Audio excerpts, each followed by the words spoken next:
கர்த்தருடைய நாமத்துக்கு ஸ்தோத்திரம் உண்டாவதாக.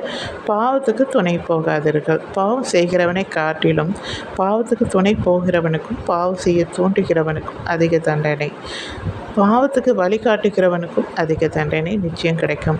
அதில் எந்தவித சந்தேகமும் இல்லை. மத்திய சுவிசேஷத்தில் 18ஆம் அதிகாரத்தில் 6:7 சொல்லப்பட்டிருக்கிறது.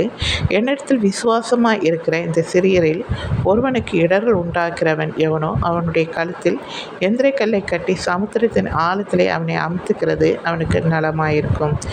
இடர்கள் நிமித்தம் உலகத்துக்கு ஐயோ. இடர்கள் வருவது அவசியம். ஆனாலும் எந்த மனுஷனால் இடர்கள் வருகிறதோ அவனுக்கு ஐயோ என்று சொல்லப்பட்டிருக்கிறது.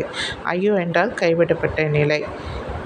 கடவுள் அவனை கைவிட்டார் என்று அர்த்தம். யாருக்கெல்லாம் ஐயோ என்று சொல்லப்பட்டிருக்கிறது வேதத்திலே, அதை நீங்கள் தியானிங்கள்.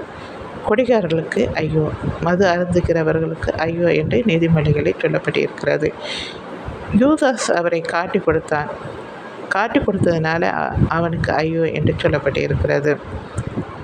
நிறைய விஷயங்களை நீங்கள் வேதத்திலே வாசித்தீர்கள் என்றால் நிறைய விஷயங்களை அதில் பார்க்கலாம்.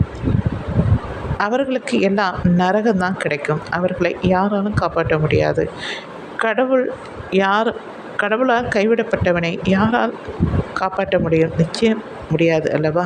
அவனுடைய கழுத்தில் எந்திர கல்லை கட்டி சமுத்திரத்தின் ஆழத்திலே அவனை அமர்த்துக்கிறது கூட அவனுக்கு நலமாயிருக்குமா? நரகத்திலே போனால் அவ்வளவுதான், தப்பிக்க முடியாது. அதனால்தான் யாரும் பாவத்துக்கு துணை போகாதீர்கள், பாவம் செய்யாதீர்கள். பாவம் செய்ய சொல்லவும் கூடாது, தூண்டி விடுகிறவனாகவும் இருக்கக்கூடாது. நான் சொல்லுகிறது உங்களுக்கு புரிஞ்சிருக்கும் என்று நினைக்கிறேன்.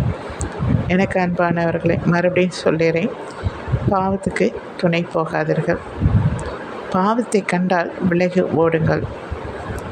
சாத்தானுக்கு எதிர்த்து நில்லுங்கள். அவனுக்கு பயப்படாதீர்கள். பாவத்தின் நிமித்தம் உங்களுக்கு ஐயோ.